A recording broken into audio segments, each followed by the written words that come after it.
was awesome, girl. That was sweet.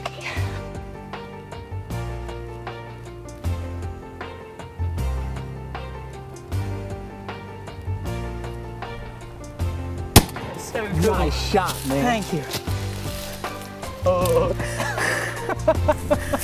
Growing Deer is brought to you by Bass Pro Shops, also by Reconics, Trophy Rock, Eagle Seed, Nikon, Winchester, Lacrosse Footwear, Blood Sport Arrows, Flatwood Natives, Morel Targets, Caldwell, Hooks Custom Calls, Montana Decoy, Summit Tree Stands, Drake Non-Typical Clothing, House Lubricator, Genesis No-Till Drill, Yamaha, Fourth Arrow, Scent Crusher, Antler Extreme, iScope, Bone View, G5 Broadheads, Prime Bows, and Redneck Hunting Blinds. And everyone immersing themselves. Tyler and I recently traveled to central Oklahoma to help Jim Fincher create a habitat and hunting plan for his property. This portion of Oklahoma is mainly oak hickory forest, grassland, and cow pasture. There are very few row crops in this area, so whitetails typically consume acorns, native vegetation, and any food plots provided by landowners. Soon after we arrived at the property, Jim and his manager had some questions about the Genesis no-till drill. It was easy to explain how to calibrate the drill and change the depth so different seeds can be planted at the appropriate depth for rapid germination. All this smile action browsed off. I've been noticing that. Well, I'm working today just about an hour and a half southwest of Tulsa, Oklahoma with Jim Fincher. Jim, thanks for having us down. My pleasure. And we're touring the property, and it's a lot of oak hickory forest in this part of the world, but we stumbled on an old native grass pasture. We got some big blue stem right here, and there's lots of different grasses and forbs in the area. But a lot of hardwood saplings coming here, so I've advised Jim to go ahead and mow it this year before we're in turkey or nesting season and get this set back so we don't lose it. And then we're gonna let this grow up for bedding and cover, and more interior to the property, we're gonna convert it to a food source or a food plot. So just early in the tour today, but one gem we found, kind of a diamond in the rough, is an old pasture. Jim, I think you said the original landowner, the landowner you purchased it from, used to mow this for hay. Yes. And obviously had native grasses in here. Yep. So we're gonna stimulate those native grasses, hopefully someday get fire back in here. That will really help set back some of these hardwoods that are really young in here. But for this year, we're a little late, it's too green to get a fire in here. I want to mow everything. Still plenty of time to grow up here closer to the border and get bedding and nesting cover and a screen for the neighbors to be realistic. More interior, put a food plot. Whenever I'm assisting a landowner, I can't wait to get out and start touring the property and see sign left by the deer.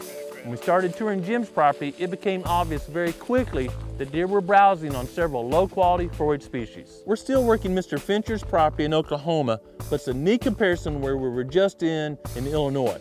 You know, rich black soil, crops everywhere, but in the winter it was kind of a biological desert.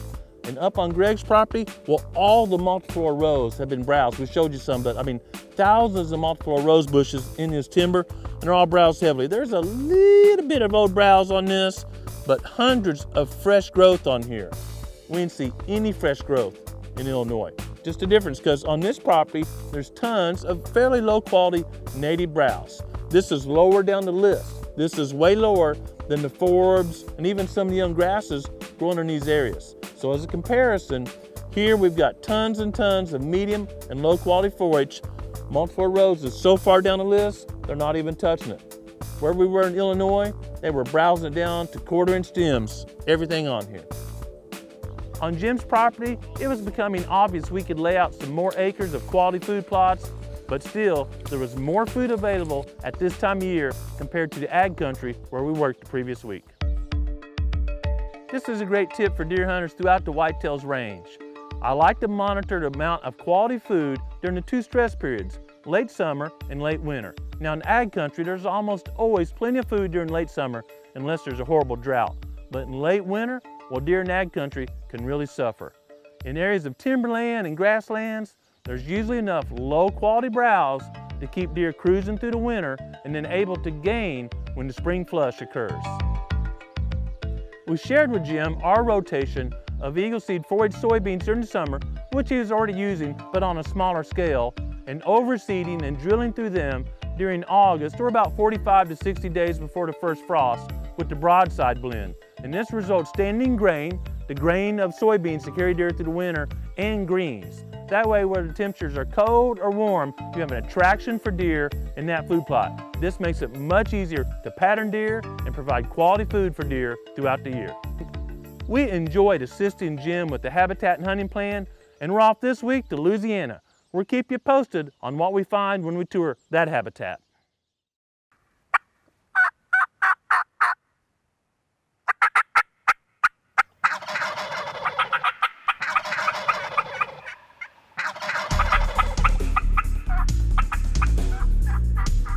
Ray, look at that. Turkey hunter Ray. Ray's always eager to go hunting, and I love turkey season, but I gotta tell you, I approach this year with a different set of emotions. This is my last year. My youngest daughter, Ray, will be eligible for Missouri's youth season, and it's just another indicator that my kids are maturing. I'm sure most dads out there that have teenage kids understand the emotions of knowing there's not much time before these fledglings leave the nest. Our Reconyx videos and pictures showed a great pattern of longbeards using a small food plot on top of a ridge we call Boomerang North. This is where a power line crosses the ridge, and we had it planted with Eagle Seeds clover blend, and then last August we overseeded it with their monster wheat. Turkeys love that combo of clover and wheat. Okay, ready?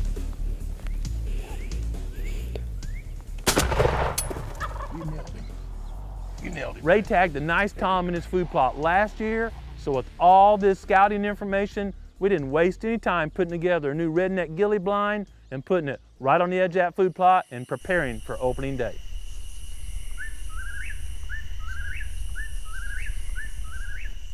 Well before daylight Saturday morning, Clay, Ray, and I headed up to Boomerang North and settled in the new redneck blind. While we were still getting settled in, a little light started coming over the ridge, and it wasn't long till we heard the first turkeys gobble in the distance.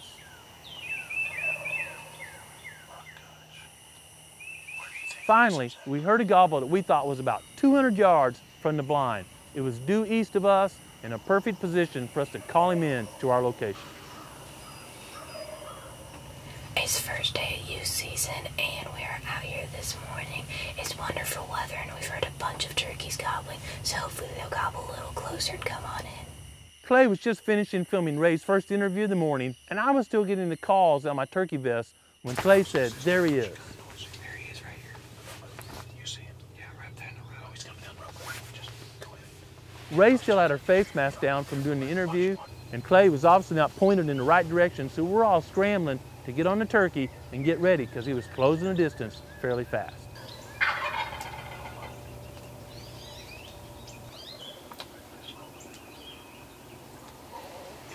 We were saved by a rabbit. A rabbit came out in the road, and it was obvious the gobbler saw the rabbit and even seemed to gobble at him, look at him a little bit, and gave us time to get situated.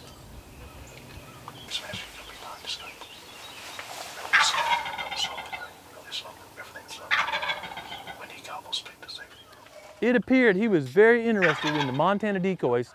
Clay and I had put about 20 yards in front of the blind, but as he was closing the distance, I could tell Ray was very eager to take the shot. Don't shoot. Don't shoot. Yeah, well, let's see what he does. He may kind of come in. He's gonna strut in. He's just gonna strut around. Ray was following the turkey with the eye scope, so I could sit back and see exactly where her crosshairs were, and I could tell she was centering on that turkey's eye a lot of the time. He's fine. He's just not strutting on it. When he gets where you can't go in for him, you just shoot him. I didn't have the heart to tell Ray to hold off any longer, so I clucked on the Redeemer a couple times, and when you know it, that tom stopped right behind the utilization cage. He's right by the cage. I can't shoot. When he steps out from behind the cage, Wait, hold on. I need him to stop. he's gonna come. Here you go. I guess you did that. Awesome, Ray. That's a big tom too. Oh yeah, minimal floppage. Yeah, He didn't flop at all. yeah. You hammered He him. dropped. 50, probably, we're getting the rangefinder out probably 50 yards. That thing was, you smoked him, Ray. Trap And you got to watch it like live on video. I know it. You like that or not? I like it. I mean, I guess it killed it, so. Well, yeah, it definitely killed it, It does Ray. the job. Oh, Ray's got his eyeball right in the center right there. Ray is wanting to smoke that thing right there. I was ready. Oh, I can't shoot him. I can kill him. The iScope proved to be a fabulous way to video hunt, even for folks that aren't using a big video camera like we do. And that's when I started freaking out. Dad stops him right behind the cage. Yeah, Dad. Smartphones have great video cameras anymore, so with the simple, inexpensive addition of the iScope, you can film and catch the audio of your hunts and share them either on social media or in person with your friends. Yeah.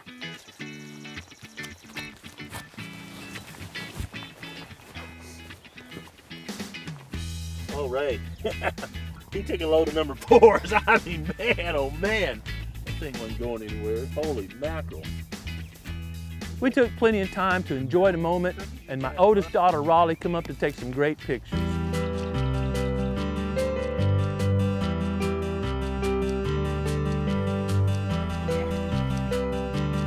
Dad,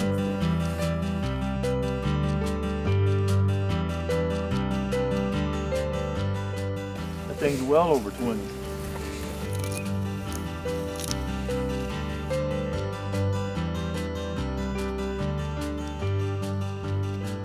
The Tom had about a 10-inch beard, and his spurs were just less than an inch long, and it was clear they'd been chipped off on these Ozark rocks. But most impressively, he weighed 24 pounds. That's a whopper for mountain country.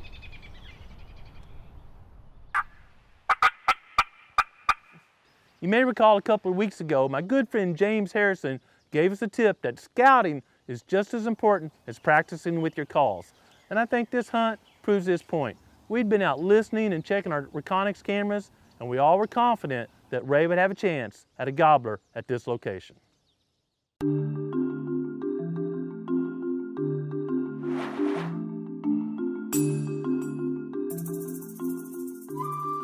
The morning before youth season, Daniel had been out listening for toms, and he heard several of them gobbling near a small food plot we call Prickly Pear.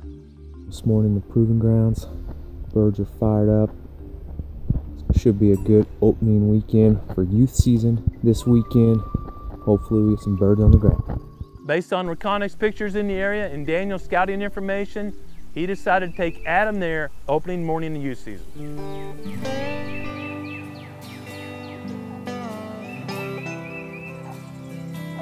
Daniel and the Andrews boys watched a beautiful sunrise, but didn't hear a tom. We haven't heard any gobbles yet, but they say that they're here, so we're just gonna wait. Ray has already killed one. We just got a text saying that she's already got one. Hey Adam, so I want to make sure you know this is what we're after. Yes, sir. Ray has already gotten hers. Yes, sir. So this is what we're after, okay? Yes, sir.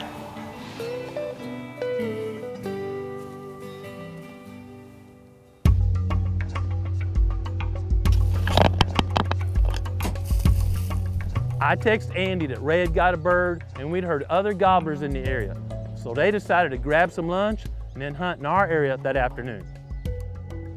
Ray and I had hunted near the end of a long ridge we call Boomerang, and typically birds drop off the ridge and down into the bottoms during the afternoon.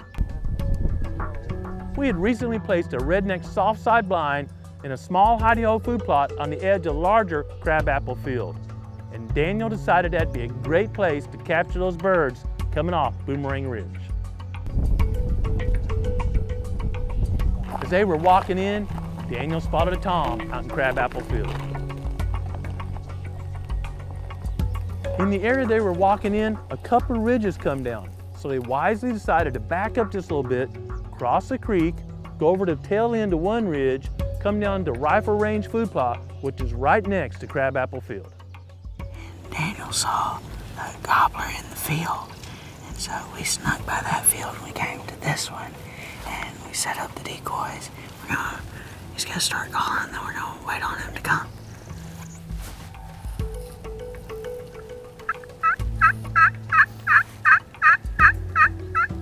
Daniel told me later he was a little worried about calling the tom downhill. That's just something we usually don't like to do. We like to be above them. But he felt confident that was a better option than trying to sneak to the edge of the field where the tom already was. And with the aid of 2 missed perfect decoys, he thought he could entice that tom to come out into rifle range plot.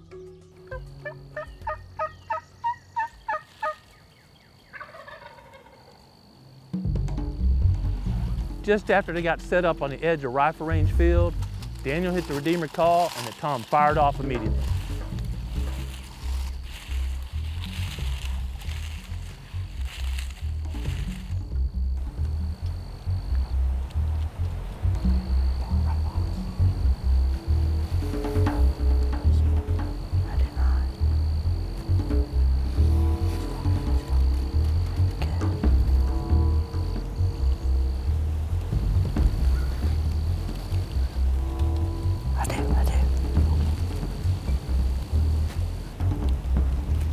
This would be Adam's first longbeard, so I'm sure Daniel had a little bit of a difficult time holding him off because the tom was in range as soon as he came into the narrow food plot.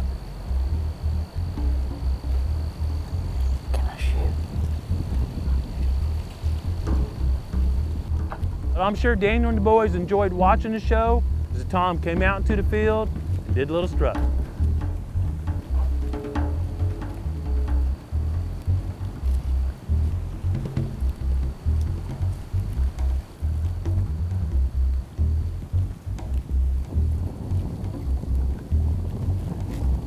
After a while, Daniel gave Adam the okay, and as they say, the rest is history.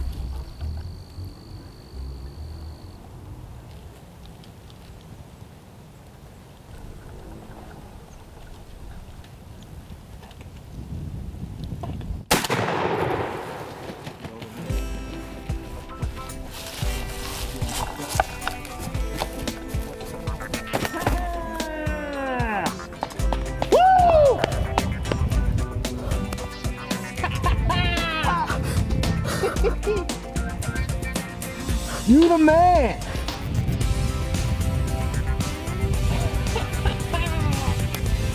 That's so cool. Nice shot, man. Thank you. That was awesome. You see? Yes, sir. Oh man, that's a good bird. That was a big bird. And you smoked him. Daniel said, I see him, there he is. And he was up in there, and he walked out right there, and he came over right here, and he was strutting and drumming, and then he said that I could shoot him. I did. You smoked him, man. Yes, sir. That's what, you say your first longbeard? Yes, sir. I killed a Jake a couple years ago. Had a beard about that big. This is the first long beard. This is so cool. Oh yeah, that's a good bird. How much do you think he weighs? 23.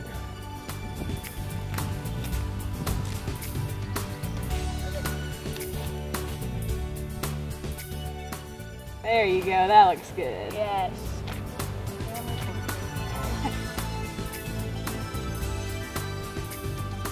What a great hunt. A little suspense because in the morning, they didn't hear any toms in their first setup. And then after lunch, they spotted one coming in, but so just sat down calling, they had to stalk around a ridge, cross the creek, get set up, and then watch him come through the timber, and finally enter the field. Come on. Congratulations, Adam. The Growing Deer team certainly enjoyed hunting with you and your family. That's a great beard, isn't it?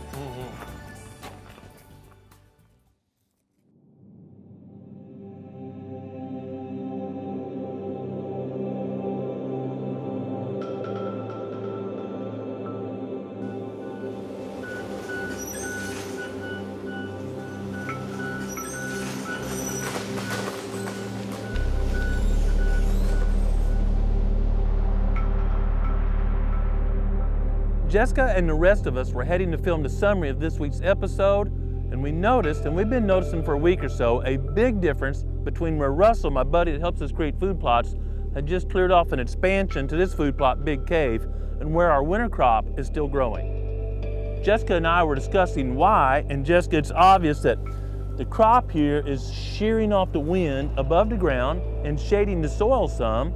So that means there's less moisture evaporating out here, and you can tell this dirt is darker, more moisture content than just 20 feet away where there's nothing protecting it. Well, on top of that, it's pretty obvious there's more life in this soil. I just turned over a couple rocks, found some earthworms, and back there is practically a desert. Yeah, you know, those earthworms are critical for developing soil structure. They make tunnels so rain goes in, so to run across. I'm sure it's pretty hard packed right now. And they also, their feces or their poop, called vermiculture, is tremendous fertilizer for this field.